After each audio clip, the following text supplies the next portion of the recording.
What is up, everyone, and welcome back to another Proguides video. So, the new season is here, and to be honest, as skeptical as I was coming into this one, I'm honestly loving it. But with the new changes to the game, you guys know what that means.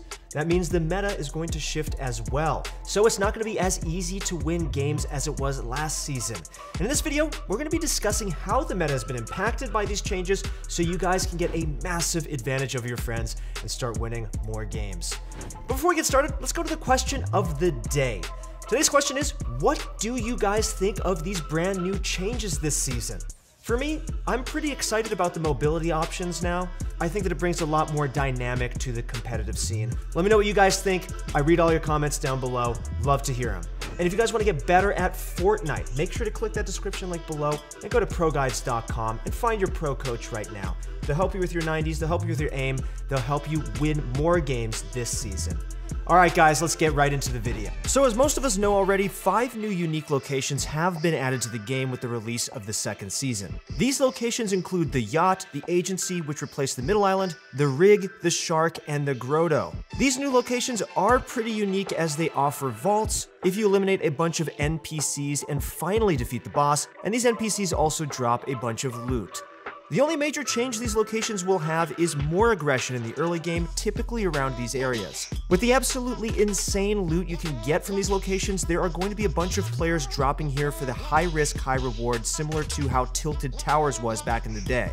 If you want to live, I definitely recommend avoiding these places, but if you're down for a W key game like myself, then these brand new locations might be pretty fun to land at.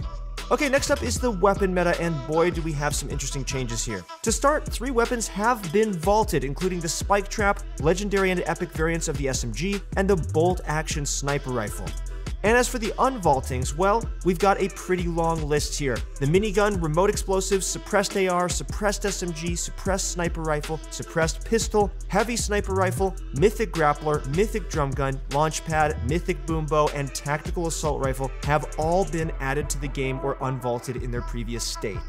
So honestly, the weapon meta looks a little bit more unskilled, with lower skill weapons like the boom bow, minigun, remote explosives, drum gun, suppressed SMG, and grappler being re-added. It looks like the meta is going to be straying away from those mid-game fights, as most fights will be less skillful. And the players that land at those new locations will definitely be kitted up like crazy and spread insane loot amongst the lobby when they get eliminated. Early game should be mostly the same with just more players dying, mid game should mostly even out the population with a tad bit less aggression, and end game should see players dropping like flies with the hardcore spam weapons like the drum gun, suppressed SMG, and remote explosives being re-added. The weapon meta is definitely among the largest changes we've seen thus far. Surprisingly, not much has changed on the utility side of things in the new season, apart from a few quality of life changes and item additions. One pretty large change, however, was to all healing items, including shields and white healing items. You're now going to be able to throw healing items to other players or to move them over a distance. It doesn't work like the Chug Splash did, where it actually goes into effect. You're able to just throw the item and the item itself just drops onto the ground. This can be helpful if you're rotating into the zone. You can just throw an item, run toward it, throw it again, over and over instead of juggling items, or if a teammate is a bit away from you and you want to give them an item. And one minor change is the removal of fishing rods from chests. Thank God for this change, because honestly it was really annoying. This means that the fishing rod barrels are going to be much more useful to have, as apart from floor loot, they're the only method of attaining them. Also, chests will be a lot less cluttered now, and we'll actually find a lot more shields in them. Does this mean no more 20 chests in a row with no shield? I sure hope so. And finally, another fishing change. Fishing holes received a buff, so they no longer disappear after just 1 or 2 fishes caught. They tend to last a lot longer in this update, which is pretty cool. Apart from that, the utility and healing side of things really wasn't changed too much. Floppers and slurpfish are still OP, so you should definitely keep them in your strategy as well.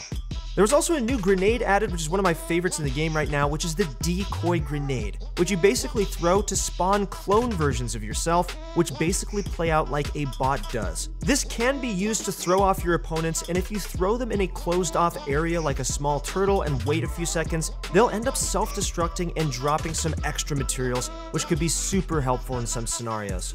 Finally, the last utility item added was the creeping cardboard, which is similar to the bush from Chapter 1. You can use a creeping cardboard to essentially hide inside of and jump out to scare opponents and get some kills. Whenever you're running around and you see a box, it's best to take a shot at it and break it, so if a player's inside, they won't be able to jump out and surprise you.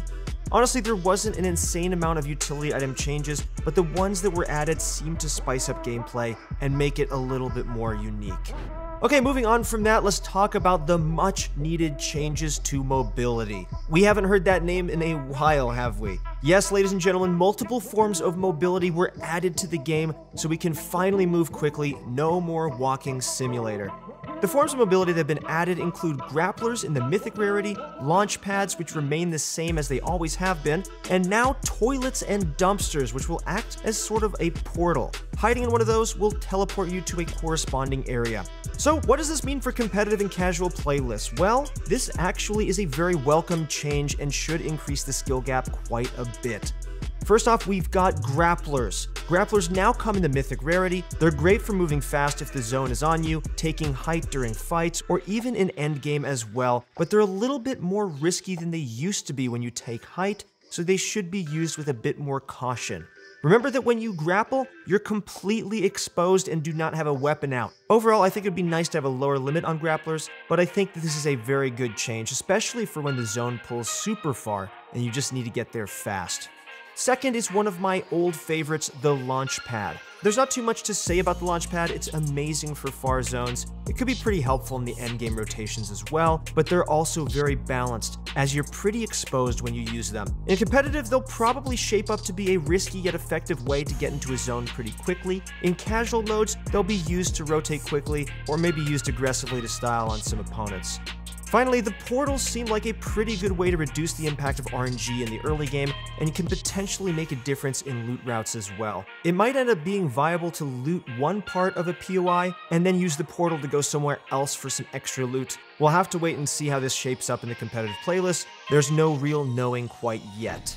Before the new season, there was a bit of speculation on some giant change that was happening to editing and building. Well, I'm here to say, and quite happy to say, that nothing was changed a crazy amount.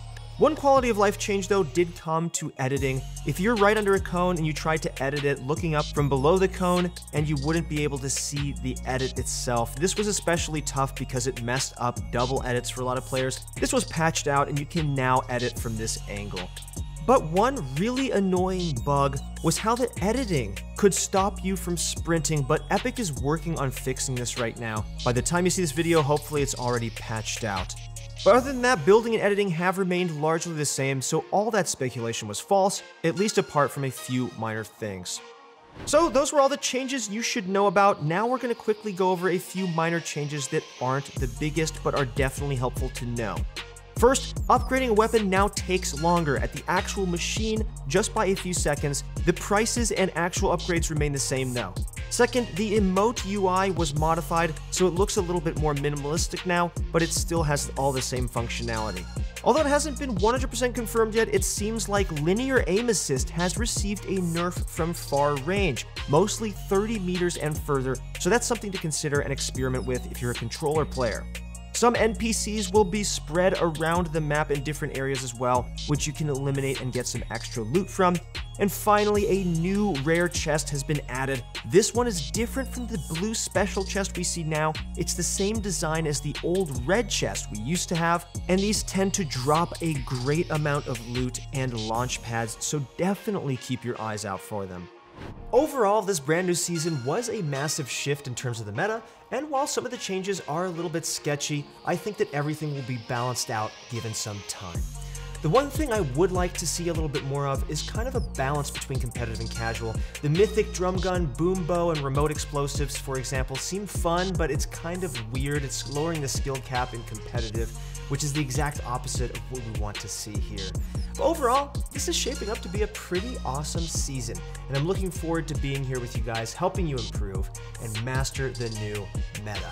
Once again, guys, it's been Christoph. Thank you for watching the video. If you guys want to improve at Fortnite, make sure to click the description link below and go to proguides.com to find your pro coach right now. That's it for the vid, guys. Thank you so much for watching, and good luck in your next few games.